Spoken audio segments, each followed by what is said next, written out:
It's funny how nothing changes day by day, but when you look back, everything's different. Quoted by C.S. Lewis. And I remember reading that quote back in the day when I was a kid. And that always stuck to me for some reason. Maybe I was like more wistful, nostalgic, longing sense of person because I felt like as a kid, I grew up feeling like I didn't belong. Maybe because I didn't feel as connected to other friends or like people, acquaintances. They always seemed like they had their own solid friend groups. I felt like, yeah, I was in friend groups here and there, like, but I didn't really feel like connected to them. Or at least if I got close to them or I had best friends, they always moved away or I had to move away.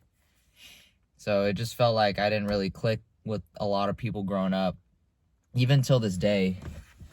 And, the story of my life is basically, I'm 24 years old now. So growing up, moved a lot as a kid. So I didn't have like solid friend groups. Because, like, every few years, I would move to another school. Like, I moved a lot during elementary to different schools because my parents always moved looking for new job opportunities. And then middle school, I stayed. I think Middle school was consistent. High school, I moved my senior year. So that was kind of devastating for me at that time. But I remember just being like, just not having a lot going on, didn't have a lot of like mentorship or people to keep me on the path, stay level-headed, stay on top of things. I was lazy.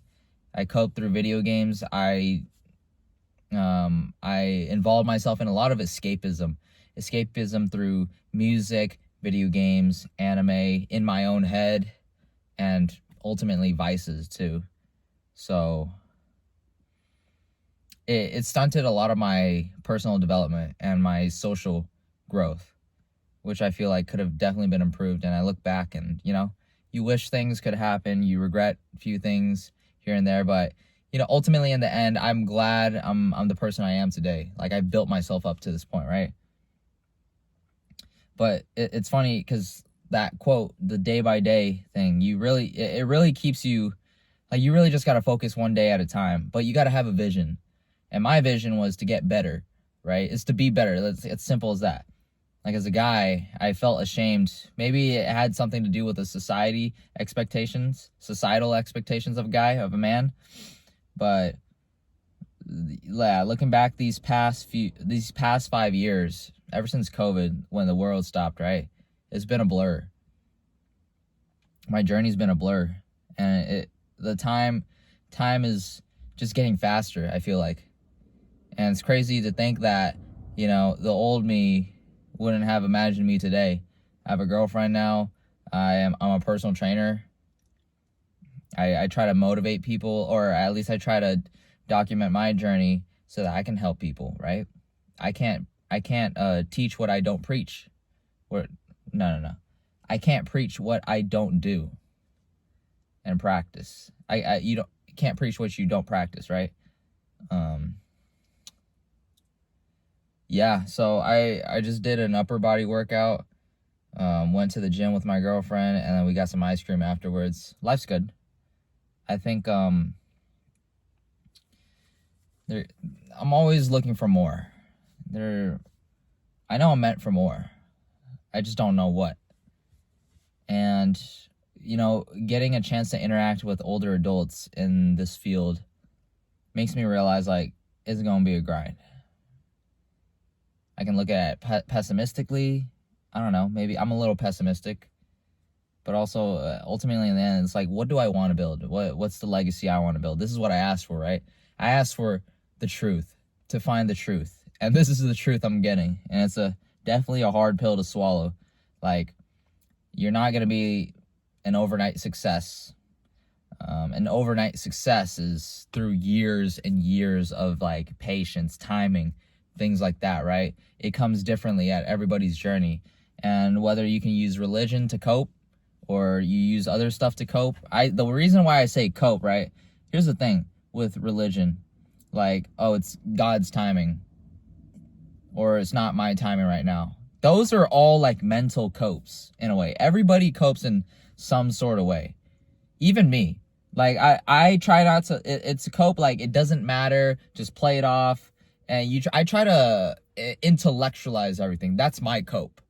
And that's okay, because if it keeps me sane and if it keeps me going and it doesn't keep me paralyzed and stay stuck in a cycle of despair like I was in a few years ago, and I was just watching anime, playing games for like 8 hours a day, not eating anything, being malnourished, not malnourished, but like just barely eating anything, being a low life, having low energy, low self-esteem, self-limiting beliefs, I would rather take the cope any day.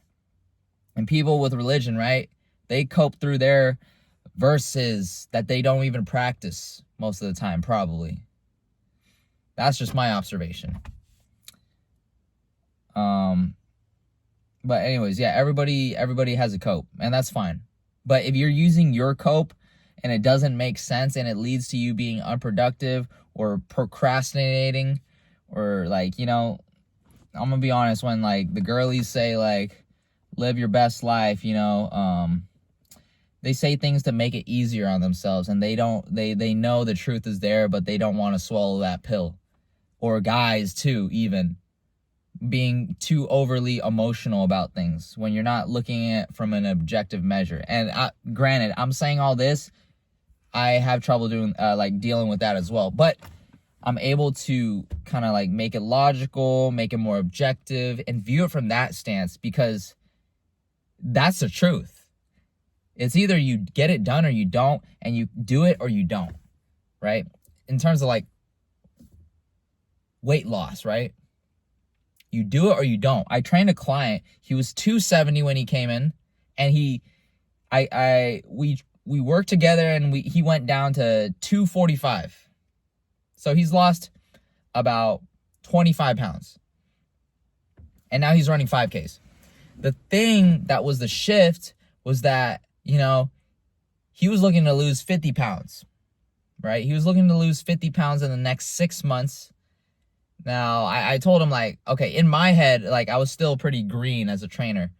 But talking to him, he's expecting all this. He thinks the journey is going to be easy, right? He thinks whatever he accumulated over years, it's gonna be gone in 6 months. He thinks that, right? That's the expectation. That's what everybody thinks.